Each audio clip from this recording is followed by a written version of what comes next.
Hello everyone, good afternoon to all of you. कैसे हैं आप लोग? उम्मीद कर रही हूँ सभी लोग अच्छे होंगे, अच्छे से अपनी पढ़ाई कर रहे होंगे और आपका रिवीजन भी अच्छा ही चल रहा होगा। आप सभी से निवेदन है कि आप सभी एक बार क्लास के साथ जुड़ जाएं ताकि मैं सेशन को स्टार्ट कर सकूं। और लास्ट क्लास में आपका चल रहा था विधायी प्रक्रिया, राज्य विधानमंडल की विधायी प्रक्रिया, यानी कि लेजिस्लेटिव प्रोसीजर जो होता है आपका स्टेट्स में वो कैसे होता है, वहाँ कानून कैसे बनते हैं, ये मुझे बताना है। कल की क्लास में मैंने आपको बता दिया था कि साधारण विधेयक पर आपके विधानसभा और विधान परिषद को अगर हम बात करें शक्तियों की, तो विधानसभा शक्तिशाली होती है। विधानसभा विधान परिषद के द्वारा पारित विधेयक को अस्वीकार करके उसे समाप्त कर सकती है, लेकिन विधान परिषद को यह शक्ति नहीं होती है। यहाँ तक की बातें मैंने की थी। आज मैं एग्जाम्पल लेके आपका ऑर्डिनरी बिल जो है उसको प्रेजेंट करूंगी और उसके बाद हम क्या करेंगे, आगे की तरफ पढ़ेंगे धन विधेयक और फिर शुरू करेंगे आपका नया चैप्टर आज ही, स्थानीय सरकारें, लोकल सेल्फ गवर्नमेंट। चलिए, यहाँ पे मोहित, आकाश, अवनीश, शायपाल जाट, मनीषा, रंजन, राजा, कुलदीप, अमन, आरती, प्रशांत, विष्णु, मंजीत, देवेंद्र, सभी को मेरी तरफ से गुड आफ्टरनून, नमस्ते, राधे राधे। प्यारे प्यारे बच्चों, आप लोग कैसे हैं? सबसे पहले ये बताएं, आपको पता है कि आपका चल रहा था राज्य विधानमंडल की विधायी प्रक्रिया। मैं क्या पढ़ा रही हूँ आपको? मैम, आप हमें पढ़ा रहे थे लास्ट क्लास में राज्य विधानमंडल यानी कि स्टेट लेजिस्लेचर। ठीक है, स्टेट लेजिस्लेचर हम लोग पढ़ रहे थे और इस स्टेट लेजिस्लेचर को आज मैं एंड करने वाली हूँ क्लास के अंदर, क्योंकि एकदम लास्ट चीज हम पढ़ रहे हैं यहाँ पर इसकी विधायी प्रक्रिया। हम यहाँ पे पढ़ रहे हैं लेजिस्लेटिव प्रोसीजर। क्या पढ़ रहे हैं? Legislative procedure. तो जो बातें मैंने कल बता दी थी वो अब नहीं लिखूंगी, मैंने अभी बोलकर आपको दोबारा बता दी हैं। अब सबसे पहले पढ़ेंगे ऑर्डिनरी बिल यानी कि साधारण विधेयक को। ऑर्डिनरी बिल यानी कि साधारण विधेयक। ठीक है, साधारण विधेयक के बारे में मैंने आपको बता दिया था कि ये राज्य विधानमंडल के किसी भी सदन में प्रस्तुत हो सकता है, पेश हो सकता है, इंट्रोड्यूस्ड हो सकता है। मैंने आपको ये बात बताई थी कि आपका जो साधारण विधेयक है, जब हम इसके बारे में बात करते हैं तो ये साधारण विधेयक आप कहेंगे कि विधानसभा यानी कि लेजिस्लेटिव असेंबली और विधान परिषद यानी कि लेजिस्लेटिव काउंसिल, जहां पर ये है इनमें से ये क्या हो सकता है, कहीं भी पेश हो सकता है, कहीं भी पेश। तो मैं क्या करूंगी, सबसे पहले बेटा जी मैं इसको एग्जाम्पल लेते हैं, उदाहरण लेते हैं, और उदाहरण में हम क्या करेंगे, उदाहरण में मैम हम सबसे पहले इसको पेश करेंगे विधानसभा में। तो पहला क्या होता है, साधारण विधेयक कहाँ पेश कर रहे हैं? विधानसभा में पेश। ध्यान से सुनिएगा, विधानसभा में पेश हम इसको करने वाले हैं, विधानसभा में पेश। लिखिएगा, introduced in introduced in introduced in legislative assembly. विधानसभा में हमने इसको पेश किया है। ठीक है, ये पहले आपका विधानसभा में पेश हुआ, फिर मैं इसको विधान परिषद में भी पेश करके बताऊंगी कि वहां पे चीजें क्या होती हैं। आपको इसको अच्छे से समझना है। कल ही बता दिया था कि राज्यों में कभी भी जॉइंट सेशन नहीं आता है, संयुक्त बैठक नहीं होती है। इन दोनों में अगर साधारण विधेयक को लेकर विवाद होगा तो संयुक्त बैठक का कोई प्रावधान नहीं है। उसका कारण ये है कि साधारण विधेयक पर विधानसभा विधान परिषद की अपेक्षा शक्तिशाली होती है, जबकि सेंटर में लोकसभा और राज्यसभा दोनों को इक्वल पावर होती है। ठीक है, ये आपको ध्यान रखना है। तो इंट्रोड्यूस्ड इन लेजिस्लेटिव असेंबली, हमने माना कि हमने सबसे पहले इसे विधानसभा में पेश कर दिया। पेश करने के बाद आप अच्छे से जानते हैं कि क्या किया जाता है, तो मैम चर्चा होती है, डिस्कशन होता है कि इस बिल में क्या क्या बातें हैं। एक एक पॉइंट को पढ़कर, विधेयक के एक एक चीज को पढ़कर चीजों को डिस्कस करते हैं आपके एमएलए। ठीक है, क्योंकि विधानसभा में प्रेजेंट हो रहा है तो विधानसभा में कौन बैठता है, एमएलए बैठते हैं मैम। तो उसके बाद यहाँ पे पूरे चीजों पर डिस्कशन होगा, चर्चा होगी। ठीक है, ये आपको ध्यान रखना है। तीसरा अगर हम बात करेंगे तो तीसरा स्टेप होगा कि फिर क्या किया जाएगा, विधेयक को साधारण बहुमत से, विधेयक को साधारण, ठीक है, विधेयक को साधारण बहुमत से, विधेयक को साधारण बहुमत से विधानसभा के सदस्यों द्वारा, विधानसभा के सदस्यों द्वारा, ठीक है, विधानसभा के सदस्यों द्वारा पारित किया जाता है, विधानसभा के सदस्यों द्वारा पारित। यानी कि आप लिखेंगे पास्ड द बिल, लिखिएगा passed the bill, passed the bill with simple majority, with simple majority, with simple majority, with simple majority by the members of legislative assembly, by the members of legislative assembly। यहां से बेटा ये पास हो जाएगा। ठीक है, यहां से पास होने के बाद प्यारे प्यारे बच्चों चौथा स्टेप आएगा कि अगर विधान परिषद है तो, अगर कहीं विधान परिषद है तो यहां से पास होकर ये विधान परिषद में जाएगा, और जिन राज्यों में विधान परिषद नहीं है तो यहां से पास होकर ये डायरेक्टली राज्यपाल के पास जाएगा, और राज्यपाल अगर इस पर साइन कर देंगे तो ये कानून बन जाएगा।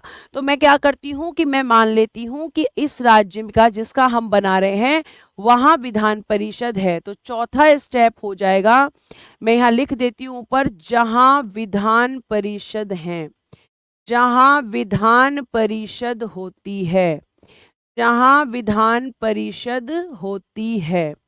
ठीक है, क्योंकि 6 ही राज्यों में है तो वहां पे फिर क्या होगा, फिर ये विधान सभा में पेश होगा, ये वहां से पारित होकर कहाँ जाएगा, विधान परिषद में, सॉरी विधानसभा जब इसको पास करेगी तो ये कहाँ जाएगा, विधान परिषद में।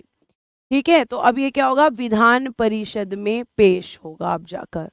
यानी कि हम ये कह सकते हैं कि आप ये कहेंगे कि ये विधान परिषद में, पेश की जगह कंफ्यूज ना हो जाए तो लिखिएगा विधान परिषद में जाएगा। कहां से पास होकर आया है ये, तो मैम ये विधान परिषद से पास होकर आया है और अब ये विधान परिषद के पास आ गया है। फिर पांचवा अब इसमें जो स्टेप होगा वो होगा कि विधान परिषद में भी चर्चा होगी। अब क्या होगी, विधान परिषद में भी चर्चा, विधान परिषद में भी चर्चा, डिस्कशन इन लेजिस्लेटिव काउंसिल। ठीक है, विधान परिषद में भी चर्चा होगी, डिस्कशन इन लेजिस्लेटिव असेंबली, इस विधेयक पर discussion in legislative council, sorry assembly बोल रही हूं मैं, लेजिस्लेटिव काउंसिल, मतलब वो विधेयक आपका विधानसभा से पास होकर कहाँ आ चुका है, विधान परिषद में। विधान परिषद जो कि आपके राज्य विधानमंडल का एक सदन है, उच्च सदन जिसको हम कहते हैं, ये उच्च सदन है और यही आपका सेकंड हाउस भी इसको कहा जाता है, द्वितीय सदन भी इसी को कहा जाता है, क्योंकि प्रथम सदन तो आपका विधानसभा होता है। राहुल कुमार जी मैं पहले से काफी ठीक हूँ। ठीक है, चलिए आगे देखिएगा। अगर हम बात करें तो डिस्कशन इन लेजिस्लेटिव काउंसिल, ये आपको ध्यान रखना है। ठीक, उसके बाद अगर मैं आपसे आगे बात करती हूं तो आगे आप क्या लिखेंगे कि फिर यहां से भी अब इसके पास ऑप्शन है कि यहां से ये क्या करेगी, ये भी यहां से भी पारित होगा, यहां से भी ये पास होगा। अब पास ध्यान रखिएगा साधारण बहुमत से ही होगा, साधारण बहुमत से।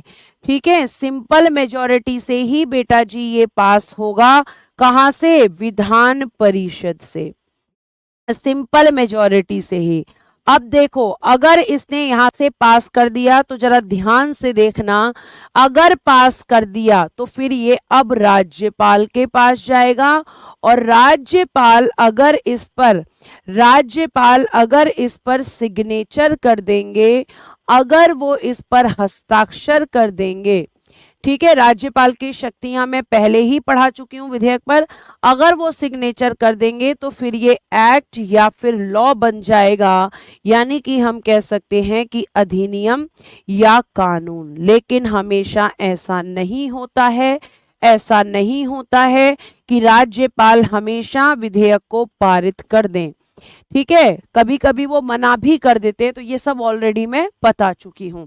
ये तो हो गई साधारण प्रक्रिया की ऐसा हो सकता है, लेकिन इसके पास करने के अलावा कि ये यहाँ तो या तो इसे क्या कर सकती है, या तो पास कर सकती है, या बेटा इसे आपकी विधान परिषद अस्वीकार यानी कि रिजेक्ट कर सकती है, ठीक है, या फिर क्या कर सकती है, या 4 माह तक अपने पास रख सकती है। 4 माह का मतलब 4 मंथ्स, ठीक है, 4 माह तक अपने पास रख सकती है, 4 माह तक अपने पास रख सकती है।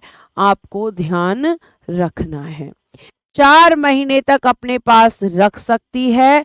अब मैं आपको बता दूं, या मैं ऐसा करती हूं कि आपको थोड़ा डिटेल में ही बता देती हूं चीजें, कि जैसे अस्वीकार कर सकती है, और पहली बार में क्या कर सकती है, जब पहली बार भेज दिया है विधानसभा ने विधान परिषद को, तो वो आपका पास करेगी, तो ये होगा। अस्वीकार भी कर सकती है, या 3 माह तक अपने पास रख सकती है, 3 माह तक अपने पास रख सकती है, अपने पास रख सकती है।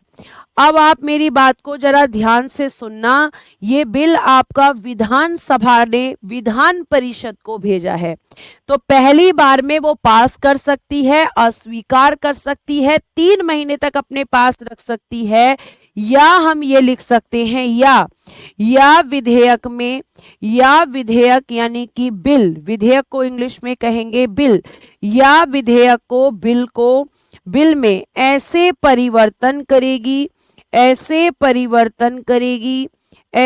परिवर्तन यानी कि चेंजेस, ठीक है, ऐसे परिवर्तन, ऐसे चेंजेस करेगी जिससे विधानसभा सहमत ना हो, विधानसभा यानी कि लेजिस्लेटिव असेंबली, जिससे कि विधानसभा सहमत ना हो, असेंबली यानी कि विधानसभा सहमत ना हो, सहमत ना हो मतलब डू नॉट एग्री, क्या लिखेंगे, डू नॉट एग्री, आपकी लेजिस्लेटिव असेंबली इन चेंजेस से जो है सहमत नहीं है, दोनों में सहमति नहीं बन पा रही है। ये होता है पहली बार में, जब विधानसभा पहली बार कोई विधेयक पारित करके विधान परिषद को भेजती है, तो विधान परिषद के पास ये सारी शक्तियां होती हैं। जब 3 महीने तक या फिर अस्वीकार करके उसने वापस भेज दिया, या 3 महीने तक अपने पास रख लिया, या फिर उसने ऐसे चेंजेस किए कि विधानसभा सहमत ही नहीं है, तो इन सब के बाद में क्या होगा कि दोबारा विधानसभा,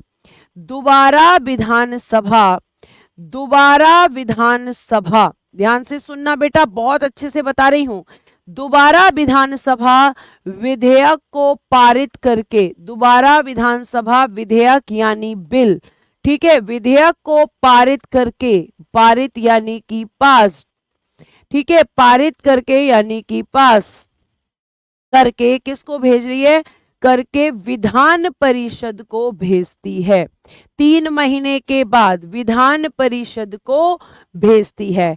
चाहे वो 3 महीने रखे, चाहे वो अस्वीकार कर दे, तो वो क्या करेगी कि वो दोबारा से विधानसभा जो है उस बिल को पारित करके विधान परिषद को भेजती है।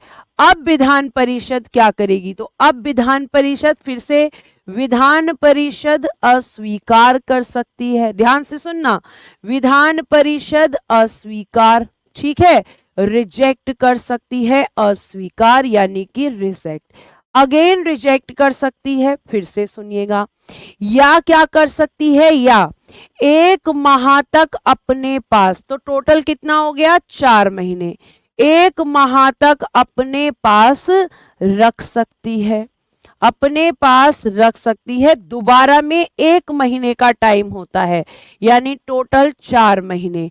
या फिर से, या विधेयक में ऐसे परिवर्तन करेगी, विधेयक में ऐसे परिवर्तन करे, ऐसे परिवर्तन करे जिससे विधानसभा सहमत ना हो, ऐसे परिवर्तन करे जिससे विधानसभा सहमत ना हो।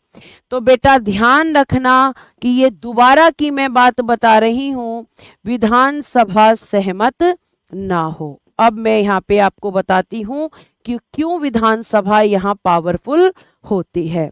अब क्या होगा, ध्यान रखना, विधानसभा द्वारा दोबारा भेजे गए, विधानसभा द्वारा दोबारा भेजे गए विधेयक को यदि विधान परिषद पारित नहीं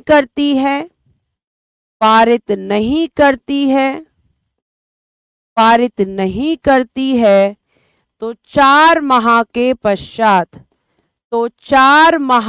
पश्चात, यानी कि आफ्टर 4 मंथ्स, तो 4 माह के पश्चात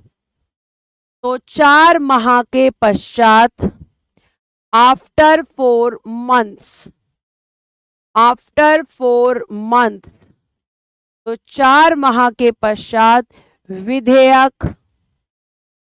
विधेयक यानी कि बिल स्वयं दोनों सदनों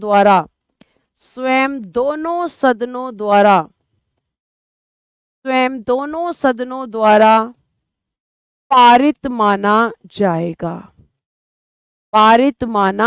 जाएगा। यानी हम ये कह सकते हैं कि इसके पास में 4 महीने का समय होता है। अब 4 महीने में या तो वो पास कर दे, नहीं करेगी तो भी 4 महीने बाद जो है आपको ध्यान रखना है कि वो अपने आप पास हो जाएगा।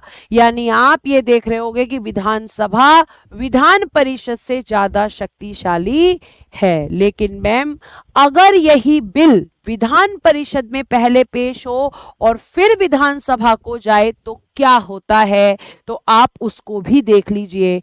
अब मैं एग्जाम्पल ले रही हूं, अब मैं उदाहरण ले रही हूं, और बेटा अब की बार मैं क्या कर रही हूं, शुरुआत विधान परिषद से। तो पहला लिखेंगे बिल यानी कि विधेयक, और आपको पता ही है साधारण विधेयक की बात चल रही है।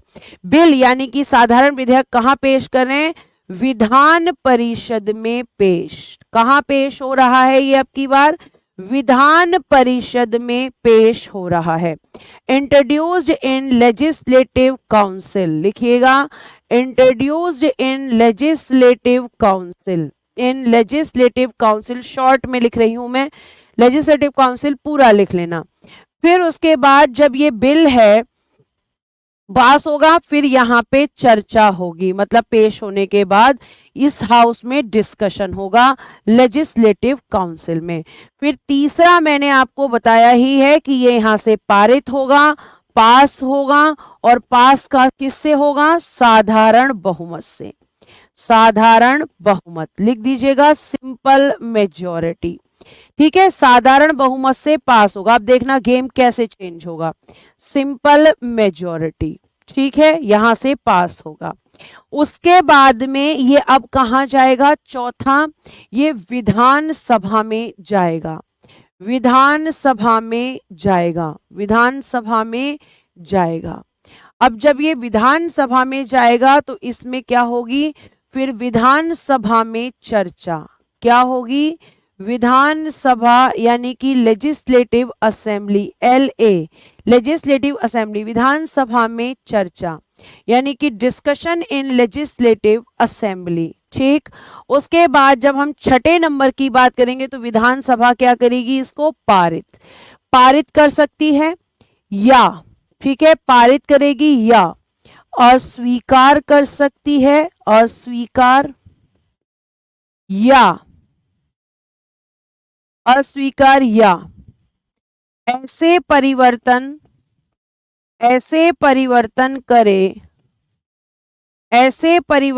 करे जिससे विधान परिषद सहमत ना हो, जिससे विधान परिषद सहमत ना हो,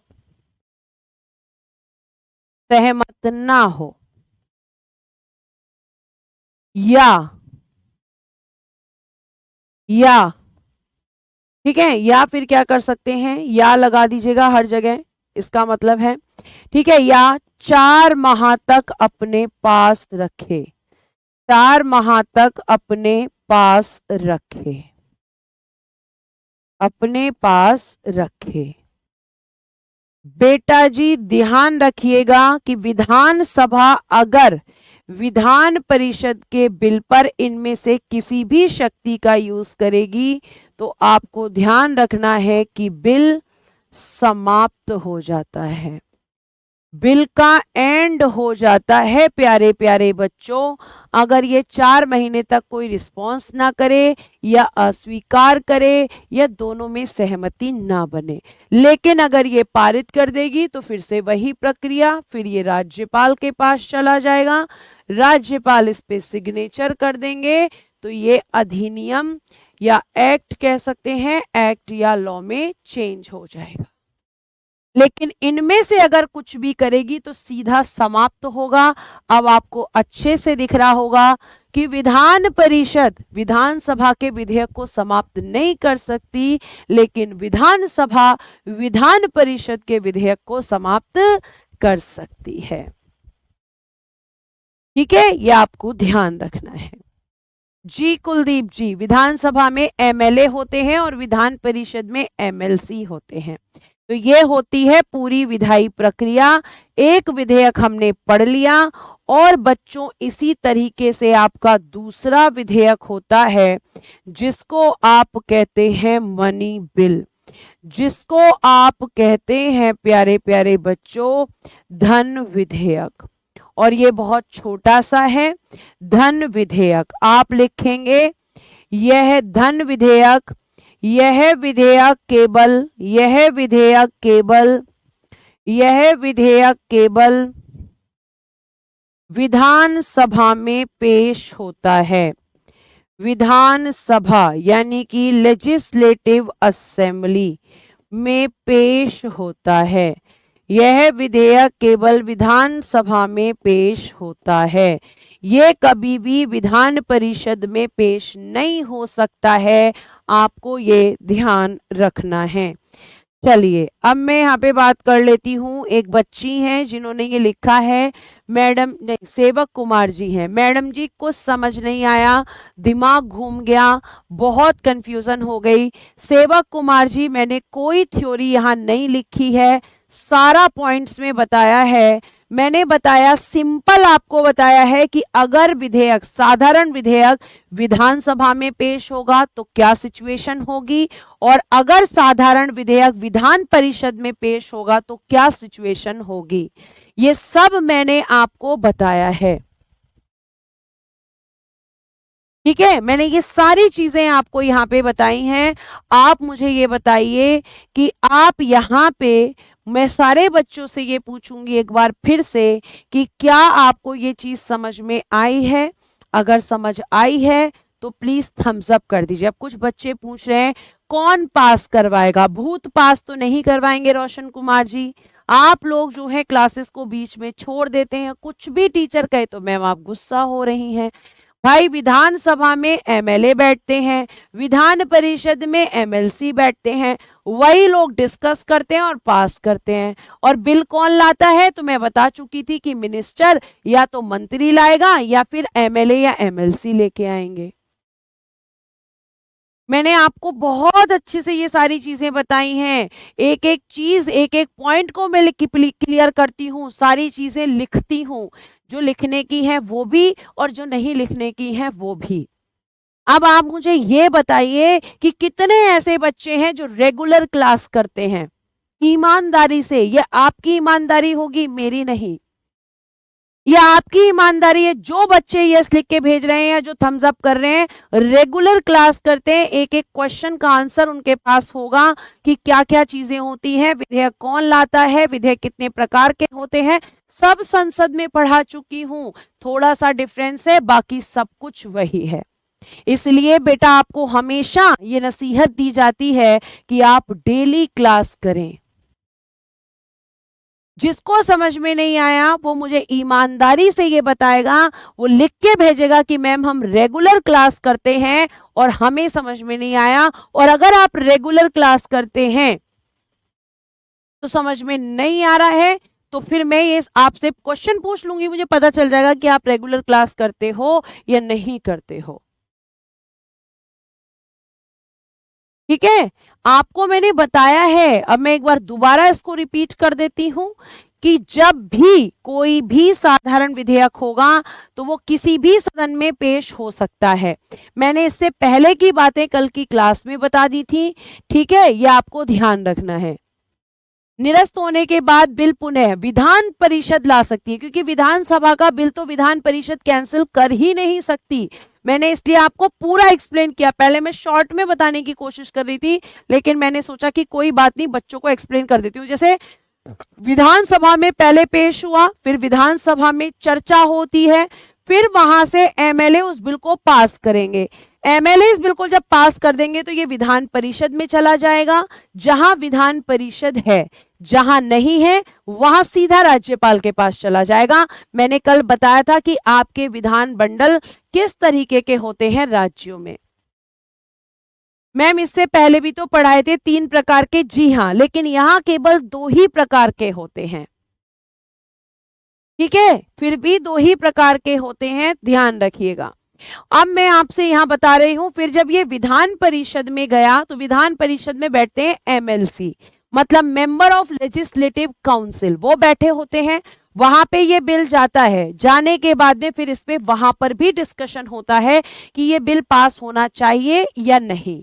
अब यहाँ पे चर्चा होने के बाद ऑप्शन होती है कि या तो इसको पास करो, पास होगा तो साधारण विधेयक है तो साधारण बहुमत से ही पास होगा, या फिर वो इसे रिजेक्ट कर सकते हैं, या 3 महीने तक अपने पास रख सकते हैं, या ऐसे चेंजेस कर देंगे बिल में कि विधानसभा सहमत ही नहीं है। अब जब ये सब करेंगे ना, इसके बाद में विधानसभा फिर से बिल को भेजेगी, पूरी लाइन लिखी हुई है विधान परिषद को, और जब वो दोबारा भेजेगी तो वो या तो इसे अस्वीकार करेंगे, या 1 महीने तक अपने पास रखेंगे, या फिर विधेयक में ऐसे परिवर्तन करें जिससे सहमत ना हो। जब दोबारा विधान परिषद को विधानसभा बिल भेजती है तो बेटा आपको ध्यान रखना है कि विधान परिषद को जब दोबारा भेजा गया है तो उसके पास या तो वो उसे पास कर दे, नहीं भी करेगी, अगर इनमें से कोई भी ऑप्शन वो दोबारा में रखेगी तो 4 महीने बाद ऑटोमेटिकली बिल पास हो जाएगा दोनों सदनों के द्वारा।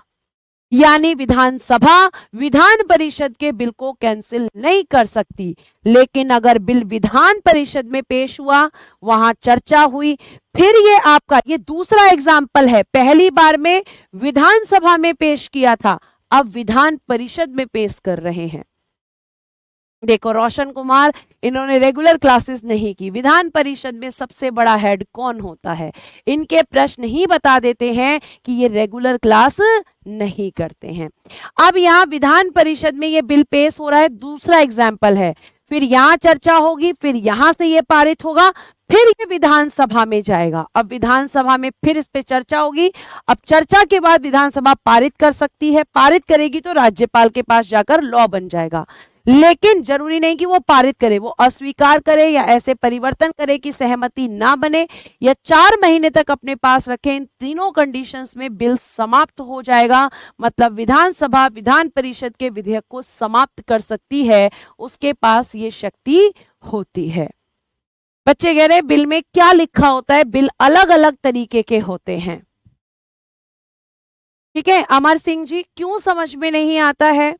ये आप ही मुझे बता सकते हैं, क्योंकि जहां क्लास में इतने बच्चे हैं उनमें से अगर 2 से 3 बच्चे ये कह रहे हैं कि समझ नहीं आ रहा, तो इसका मतलब टीचर में कमी नहीं है, आप में कमी है। आप रेगुलर चीजों को रिवाइज नहीं कर रहे, आप क्वेश्चंस नहीं देख रहे, आप टीचर की बातों को नहीं सुन रहे, या आप मेंटली प्रिपेयर होके बैठे हैं कि मुझे पॉलिटी नहीं आता है, तो वो आपको कभी नहीं आएगा। आ गया तो पॉलिटी सबसे इजी सब्जेक्ट है, नहीं आया तो सबसे टफ सब्जेक्ट है। तो बेटा क्या समझ में नहीं आ रहा है? डाउट ग्रुप्स बने हुए हैं, आप बात कर सकते हैं मुझसे, अलग से पर्सनल मैसेज करके चीजें पूछ सकते हैं। मैं कोशिश करती हूं कि पर्सनल मैसेजेस के भी मैं रिप्लाई करूं बच्चों को। ठीक है, अब ये आपका यहाँ पे हो गया, ये मैंने दोबारा बता दिया। अब आते हैं मनी बिल। यह विधेयक केवल लोकसभा में विधानसभा में पेश होता है, यह कभी भी विधान परिषद में पेश नहीं होगा। अब ये कहां पे जब विधानसभा में पेश होता है, केवल ये बात कहां लिखी है? आर्टिकल 198 में। और इसमें आर्टिकल 198 में पहले मैं पूरी बात लिख देती हूं, फिर आर्टिकल 198 लिख दूंगी। यह विधेयक केवल विधानसभा में पेश होता है, लेकिन राज्यपाल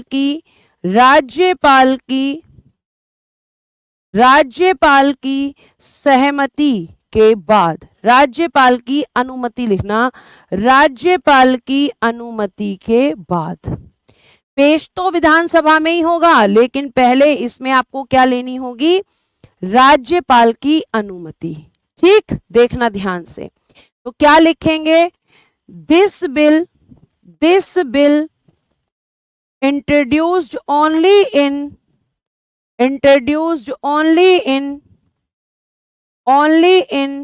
legislative assembly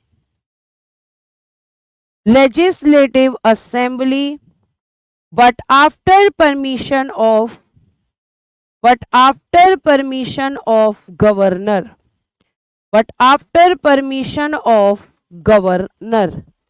यानी कि ये जो मनी बिल होता है, ये इसकी एक विशेष प्रक्रिया है कि ये केवल विधानसभा में पेश होगा, और ये बात आर्टिकल 198 में कही गई है कि धन विधेयक केवल विधानसभा में पेश होगा, किसकी अनुमति से? राज्यपाल की अनुमति से। सेंटर में केवल कहां पेश हो रहा था? लोकसभा में। किसकी सहमति से? राष्ट्रपति की अनुमति से।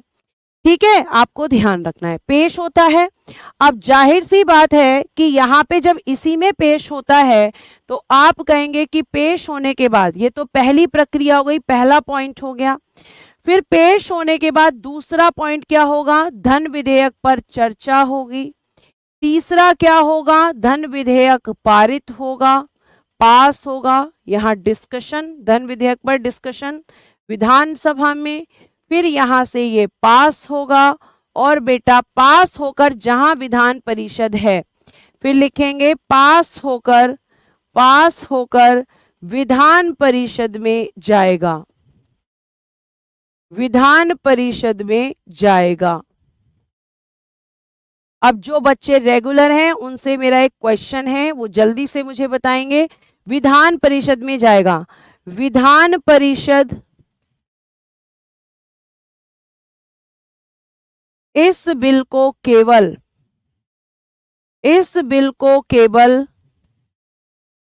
बताओ बेटा कितने दिनों तक अपने पास रख सकती है? धन विधेयक को विधान परिषद कितने दिनों तक अपने पास रख सकती है? जल्दी बताइएगा।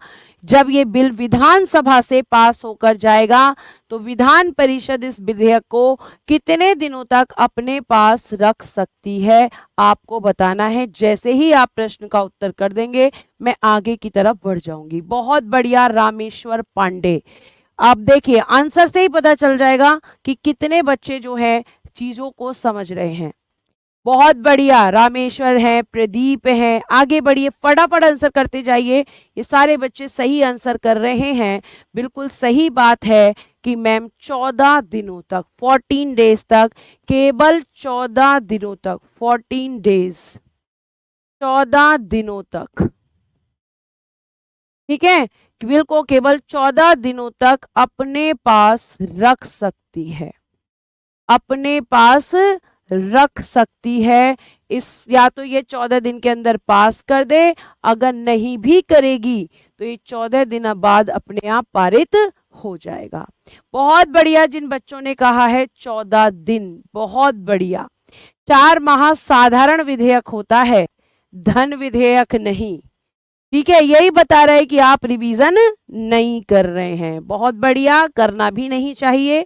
14 दिनों तक अपने पास रख सकती है। फिर लिखेंगे 14 दिन पश्चात, 14 दिन पश्चात यह विधेयक, यह विधेयक दोनों सदनों द्वारा पारित मान लिया जाता है, दोनों सदनों द्वारा पारित मान लिया जाता है।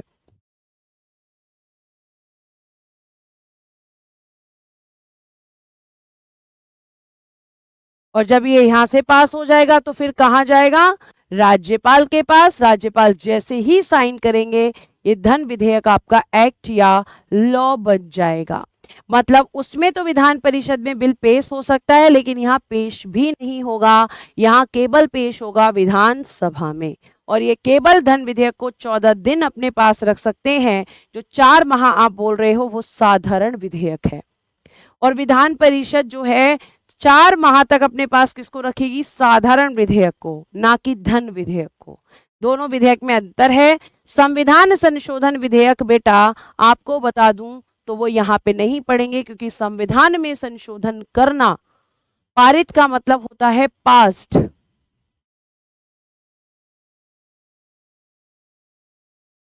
चौदह दिन पश्चात का मतलब है आफ्टर 14 डेज।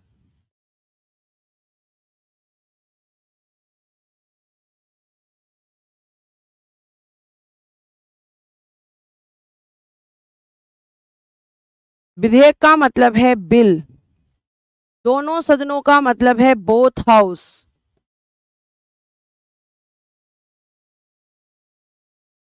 ठीक है, चलिए बहुत बढ़िया, आगे चलते हैं। ये आपका हो गया, दोनों बिल मैंने बताए। अब हम पढ़ेंगे लोकल सेल्फ गवर्नमेंट, जो आपका नया टॉपिक है। आप हेडिंग डालेंगे local self government.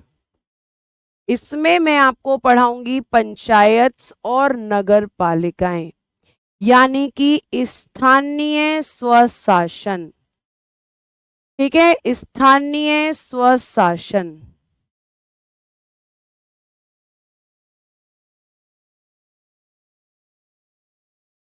Local self government. चलो आज मैं आपसे बस कुछ 10 मतलब मुश्किल से 2 से 3 मिनट का समय लूंगी, और ये समय उन बच्चों के लिए है जो पॉलिटी से दूर भागते हैं या जो पॉलिटी को समझना नहीं चाहते। ठीक है, अब आप मेरी बात को ध्यान से समझना। आपको मैं ये बता दूं कि जिस तरीके से आपने तैयारी की है, इस तरीके से मैंने भी तैयारी की है। और जब मैं तैयारी करने आई थी तो मेरा बैकग्राउंड बिल्कुल भी आर्ट्स नहीं था। मैं, बहुत सारे बच्चे कहते हैं ना साइंस बैकग्राउंड है, हमारा कॉमर्स बैकग्राउंड है, इसलिए हम समझ नहीं पाते। तो मेरा भी अकाउंट्स बैकग्राउंड था, मुझे भी जीएस का कोई भी सब्जेक्ट समझ में आता ही नहीं था। और पता है क्या हालत थी मेरी, जीरो। ये पोजीशन थी मेरी। ये आज आपको बता रही हूं, इसलिए बता रही हूं कि कुछ भी इम्पॉसिबल नहीं होता है। तो इस तरह आप कह सकते हो कि जीरो सिचुएशन पे मैं थी। टीचर क्या बोल रहा है क्या नहीं बोल रहा है कुछ समझ में नहीं आता था, कुछ भी समझ में नहीं आता था बेटा। लेकिन अब क्या हुआ, अब मुझे कुछ समझ नहीं आ रहा, मैंने डिसीजन भी ले लिया कि मैं तैयारी करूंगी। ठीक, तो अब जब कुछ समझ में नहीं आ रहा है,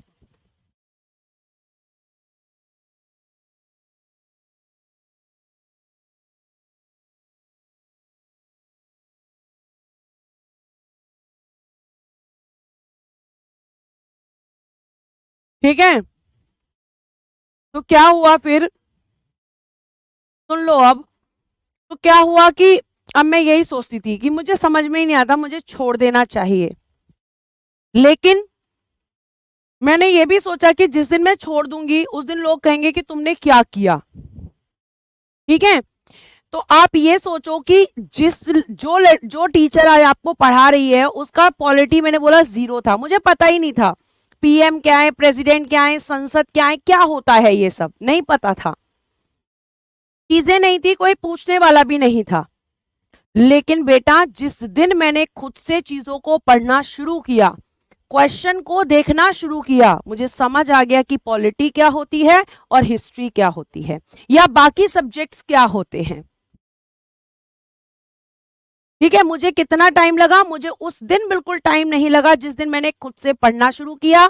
टीचर के आपका जो, जैसे आपके पास तो लेक्चर्स रहते हैं, हमारे पास लेक्चर्स नहीं थे, केवल नोट्स हुआ करते थे, उन नोट्स को बार बार पढ़ना शुरू किया और क्वेश्चंस को देखना शुरू किया। और आज आप देख लो, आपको मैं पॉलिटी पढ़ा रही हूं बेटा, कोई बात इसमें झूठ नहीं है, सारी बात सच है। मैं कभी अपने जीवन में नहीं सोच सकती थी कि मैं पॉलिटी की भी टीचर कभी फ्यूचर में बन सकती हूँ, कभी नहीं। तो आप भी कर सकते हो, आपको ध्यान रखना है, ये इम्पॉसिबल कुछ भी नहीं है। ठीक है, अब देखो ये उन्हीं बच्चों के लिए था, स्थानीय स्वशासन। इसके अंदर हम क्या पढ़ेंगे, तो इसके अंदर बेटा हम पंचायत,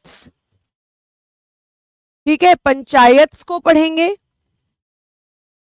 और इसके अंदर ही हम नगर पालिका यानी कि म्युनिसिपैलिटीज को पढ़ेंगे।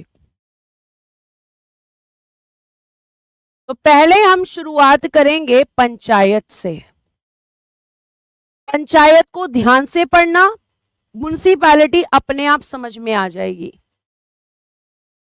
ठीक है, ये आपको ध्यान रखो, जरूरी नहीं है कि गवर्नमेंट जॉब लगेगी तो ही तुम्हारी मेहनत सक्सेस होगी। हाँ, प्रायोरिटी हमेशा उसी को देनी चाहिए, लेकिन ध्यान रखना कि जिंदगी खत्म नहीं हो जाएगी अगर गवर्नमेंट जॉब नहीं लगेगी। तो बहुत सारे ऑप्शन है, अगर आपके पास ज्ञान है तो आप कुछ भी कर सकते हो। ठीक है, चलो अब ध्यान से सुनो। अब हम हेडिंग क्या डालेंगे, चैप्टर की हेडिंग डालेंगे हम लोग पंचायत।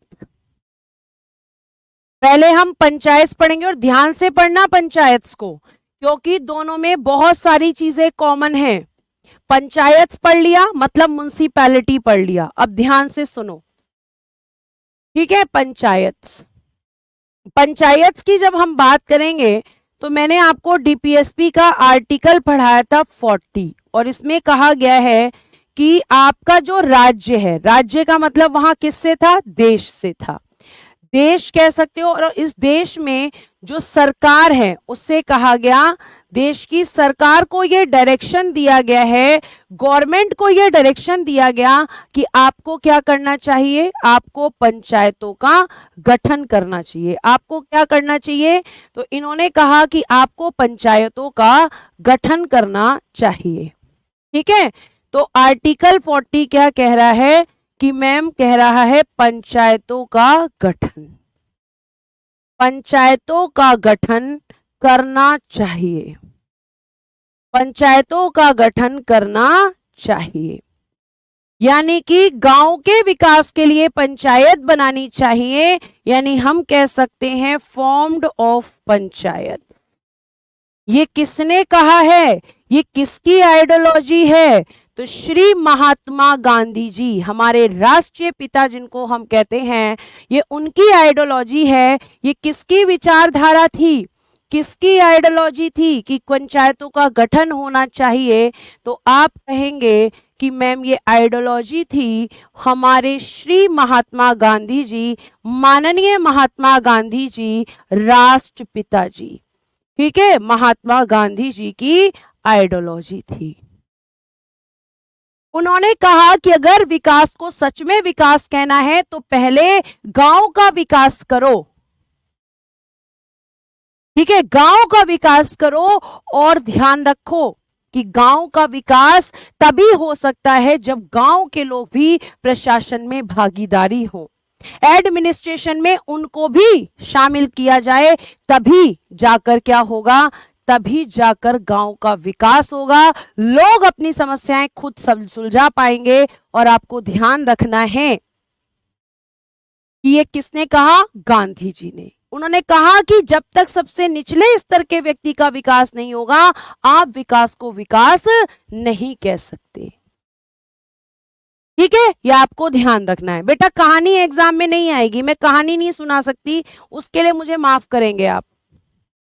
ठीक है, अब हम बात करते हैं कि पंचायतों के बारे में। अगर हम देखें तो ये जो पंचायत हैं इनका उद्देश्य क्या है, इनका मोटिव क्या था, सबसे पहले हमें ये पता होना चाहिए कि इनका उद्देश्य क्या है, मोटो क्या है इनका। तो आप कहेंगे कि यहां पे हम लिख सकते हैं लोकतांत्रिक विकेंद्रीकरण, लोकतांत्रिक विकेंद्रीकरण, लोकतांत्रिक विकेंद्रीकरण, यानी कि लोकतांत्रिक, लोकतांत्रिक विकेंद्रीकरण यानी कि decentralisation of democracy, decentralisation of democracy, लोकतंत्र का विकेंद्रीकरण करो, यानी आपको क्या करना है, लोगों की भागीदारी को बढ़ाना है।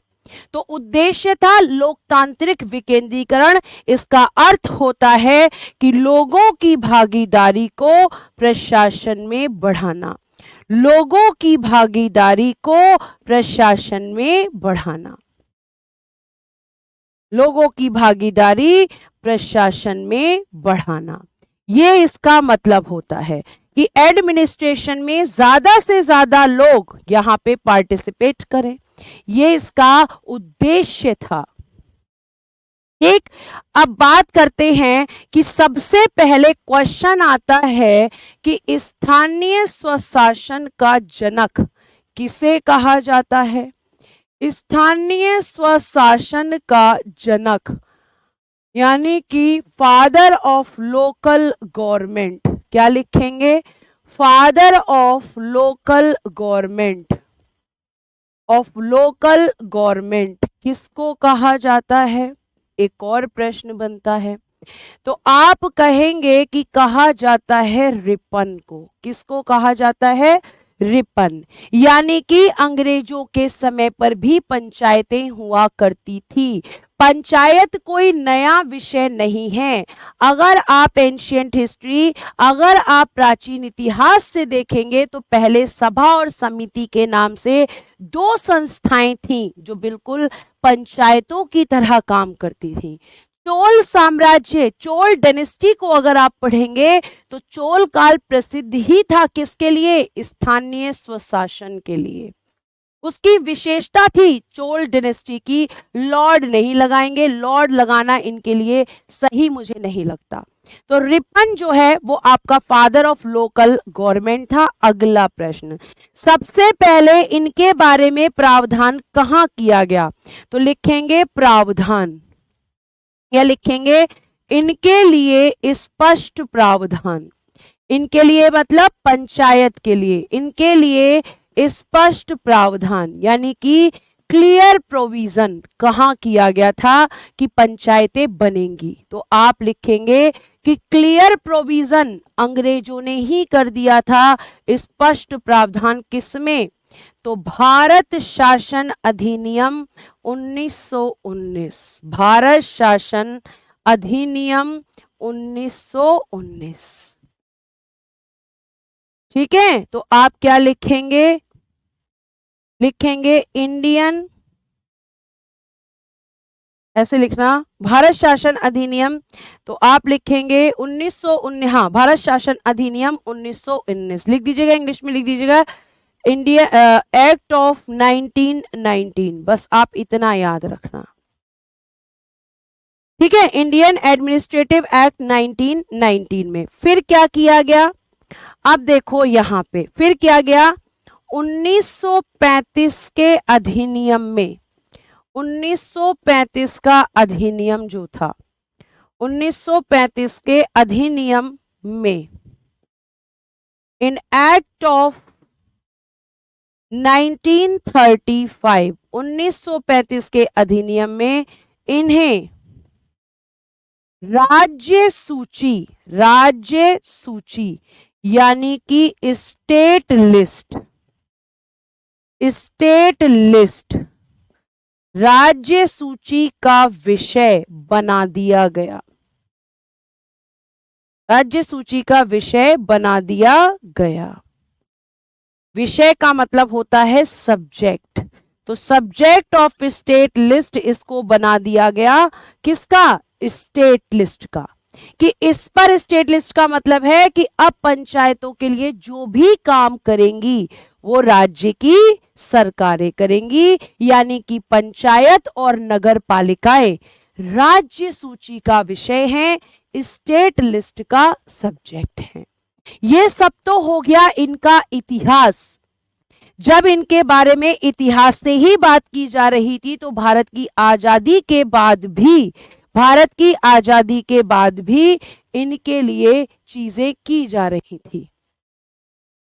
ठीक है, इनके लिए प्रयास किए जा रहे थे और सरकार ने गांधी जी द्वारा दिए गए आर्टिकल 40 के डीपीएसपी के काम करना शुरू किया। और सरकार ने क्या कहा? सरकार ने कमेटी बनाई, बलवंत राय मेहता समिति। और ये समिति क्यों बनी थी मैम? तो मैं आपको बता दूं कि ये समिति जो थी, समिति को इंग्लिश में कहते हैं कमेटी। यानी बलवंत राय मेहता कमेटी किसने फॉर्म्ड की है? Formed by the government. Formed by the government, सरकार द्वारा गठित। क्या लिखेंगे? सरकार द्वारा गठित। और क्यों की गई थी? ये जानने के लिए कि हमें पंचायतों का गठन कैसे करना चाहिए, उनका फॉर्मेशन क्या होना चाहिए, वो कैसी होनी चाहिए, ये जानना चाहती थी सरकार। और ये जो कमेटी फॉर्म्ड की गई, यानी कि इसका जो गठन हुआ है, गठन फॉर्म्ड कब हुई है? ये 1956 में। अध्यक्ष कौन थे मैम इसके? अध्यक्ष यानी कि चेयरमैन, तो आप कहेंगे चेयरमैन है बलवंत राय मेहता, और इसीलिए इस कमेटी का भी नाम है बलवंत राय मेहता। तो बलवंत राय मेहता बेटा इस कमेटी के चेयरमैन है, इस बात को ध्यान रखना। और इन्हीं के नाम पर इसका नाम रखा गया है बलवंत राय मेहता। और इस समिति ने क्या किया? अपनी रिपोर्ट दी। और रिपोर्ट कब दी? तो 1957 में। और इस रिपोर्ट में क्या कहा? रिपोर्ट में कहा कि त्रिस्तरीय पंचायतों का गठन, त्रिस्तरीय पंचायतों का गठन करना चाहिए, यानी पंचायतों का फॉर्मेशन जो होना चाहिए, त्रिस्तरीय पंचायतों का निर्माण। रिपोर्ट में कहा कि त्रिस्तरीय पंचायतों का निर्माण, यानी कि हम लिखेंगे formation of 3 tyre panchayat. Formation of 3 tyre panchayat. 3 tyre panchayat, ये किसने कहा? बलवंत राय मेहता ने, कि 3 स्तरों पर पंचायतों का गठन आपको करना चाहिए, 3 टायर पंचायत बनानी चाहिए। और ये 3 स्तर पर पंचायतें होंगी। इसमें आपको बोला कि पहला स्तर ग्राम स्तर होना चाहिए, यानी कि विलेज लेवल। क्या होना चाहिए? विलेज लेवल पर होना चाहिए, सबसे निम्न स्तर। फिर आपके गांव के ऊपर क्या होता है? तो इन्होंने कहा प्रखंड, या हम कह सकते हैं प्रखंड स्तर, जिसको आप कहते हैं ब्लॉक लेवल। Block level. और तीसरा इन्होंने कहा कि ब्लॉक के ऊपर होना चाहिए जिला स्तर, यानी सबसे नीचे ग्राम पंचायत जो ग्राम स्तर पर होंगी, प्रखंड स्तर जो ब्लॉक लेवल पर होगा, और फिर इसने कहा कि जिला स्तर यानी कि डिस्ट्रिक्ट लेवल पर आपको बनानी चाहिए। तो ये आपकी पंचायत थी। अब ग्राम स्तर पर क्या बनाने की बात कही गई? ग्राम पंचायत। इंग्लिश में भी ग्राम पंचायत ही कहेंगे। इस पे इसने कहा कि आपको पंचायत समिति बनानी चाहिए, ये आपको ध्यान रखना है। और डिस्ट्रिक्ट लेवल पर इसने कहा कि आपको जिला परिषद बनाना चाहिए। ये 3 स्तरों की बेटा इन्होंने बात करी। आगे की चीजें मैं कल की क्लास में बताऊंगी। आज के लिए मैं इतना ही रखूंगी कि इन्होंने जब ये 3 स्तर की बात कही तो क्या इनकी रिपोर्ट को सरकार ने स्वीकार किया तो फिर उसके बाद में इसको लागू किया या नहीं किया, और बलवंत राय मेहता को फिर क्या कहा जाता है, ये सारी बातें कल की क्लास में। आज के लिए धन्यवाद। Thank you so much. Bye bye, take care and good day everyone.